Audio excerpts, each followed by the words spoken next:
گاؤں کے کنارے ایک خوبصورت حویلی میں سائرہ رہتی تھی۔ وہ ایک نازک اور خوبصورت لڑکی تھی جس کے چہرے پر ہمیشہ ایک مسکراہٹ ہوتی، لیکن اس کی آنکھوں میں گہری تنہائی کی جھلک بھی تھی۔ اس کے والد ایک مشہور تاجر ہمیشہ دور رہتے تھے اور وہ اکثر اپنی بیٹی کو یاد کرتے۔ سائرہ نے اپنی زندگی میں محبت اور دوستی کی خواہش کی، لیکن اس کے ارد گرد ہمیشہ خاموشی ہوتی۔ رات کے وقت وہ اپنے کمرے میں بیٹھ کر چاندنی رات کو دیکھتی دعا کرتی، اے اللہ مجھے ایک ایسا دوست عطا فرما جو میرے دل کو سمجھے۔ ایک شام سائرہ اپنے دل کی گہرائیوں میں اکیلاپن محسوس کرتے ہوئے جنگل کی طرف چلی گئی۔ وہاں ایک جھیل تھی جس کا پانی چمکتا ہوا تھا جیسے چاند نے اپنی کرنیں اس میں بکھیر دی ہوں۔ جب سائرہ نے جھیل میں دیکھا تو اس کی عکاسی نے اسے حیران کر دیا۔ اچانک ایک روشنی کا جھمکا ہوا اور وہاں ایک خوبصورت پری آئی جس کا نام پری تھا۔ اس نے مسکراتے ہوئے کہا، میں تمہاری دعاؤں کو سن چکی ہوں سائرہ۔ پری نے سائرہ سے کہا کہ وہ اس کی دعا کا جواب دینے آئی ہے۔ اس نے سائرہ کو ایک خاص ہار دیا جو سونے سے بنا تھا۔ جب بھی تم اکیلا محسوس کرو اس ہار کو اپنے دل کے قریب رکھو اور تمہارا دوست تمہارے پاس آئے گا۔ اس کے بعد پری نے سائرہ کو بتایا کہ صرف ایک پاک دل ہی سچی دوستی کے لیے دعا کر سکتا ہے۔ اس کی باتوں نے سائرہ کی آنکھوں میں امید کی کرن جگائی۔ سائرہ نے ہار کو اپنے گلے میں ڈال لیا اور اس کی چمک نے اس کے دل کو سکون دیا۔ وہ گھر لوٹ آئی لیکن اب اسے پری کے الفاظ یاد تھے۔ اس نے سوچا کہ کیا واقعی یہ ہار اس کی دعا کو پورا کر سکتا ہے۔ وہ رات بھر خوابوں میں پری کی مسکراہٹ اور اس کی محبت کا احساس کرتی رہی۔ اگلے دن جب سائرہ گاؤں میں گئی تو اس نے امان نام کے ایک نوجوان کو دیکھا جو نئے مشاغل کے لیے آیا تھا۔ وہ ایک ہنر مند تھا اور اس کی آنکھوں میں ایک خاص چمک تھی۔ سائرہ نے محسوس کیا کہ اس کی موجودگی میں ایک عجیب سی کشش تھی۔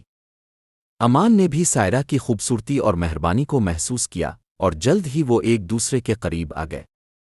سائرہ اور امان نے وقت گزارنا شروع کیا۔ وہ جھیل کے کنارے بیٹھ کر کہانیاں بانٹتے، خوابوں کے بارے میں بات کرتے۔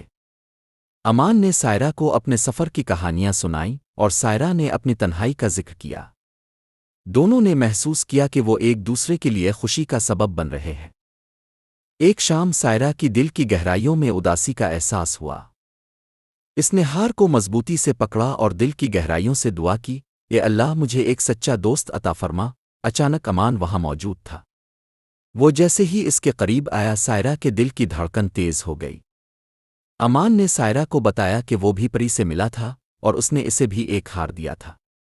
میں نے دعا کی تھی کہ میں اپنے دل کی خواہشات کے ساتھ کسی کو پاؤں۔ امان نے محسوس کیا کہ سائرہ ہی وہ ہے جس کی وہ تلاش کر رہا تھا۔ ان کی آنکھوں میں ایک خاص چمک تھی جو ایک دوسرے کے لیے ان کی محبت کا اشارہ دے رہی تھی۔ ایک شام پری پھر جھیل کے کنارے آئی۔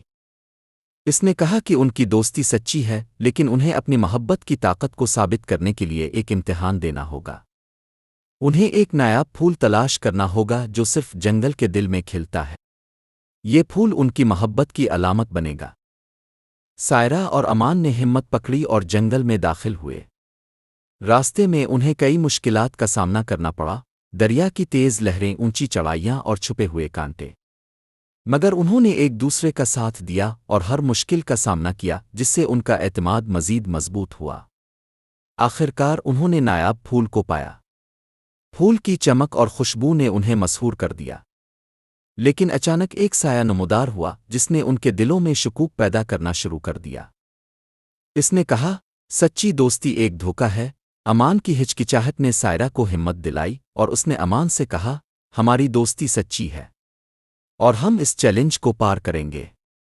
سائرہ اور امان نے پھول کو ایک ساتھ چانا اور جیسے ہی وہ یہ کیا سایہ غائب ہو گیا۔ جب وہ گاؤں واپس لوٹے تو پری نے ایک آخری بار ان کی محبت کی طاقت کو دیکھا اور ان پر اپنی برکتیں نچھاور کیں۔ سائرہ اور امان اب ایک دوسرے کے ساتھ محبت اور خوشی سے زندگی گزارنے لگے اور ان کی کہانی ہر ایک کے دل میں امید اور وفا کی مثال بن گئی۔ یہ کہانی ہمیں یہ بتاتی ہے کہ محبت اور دوستی میں وفاداری، بھروسہ اور سچائی ہونا ضروری ہے۔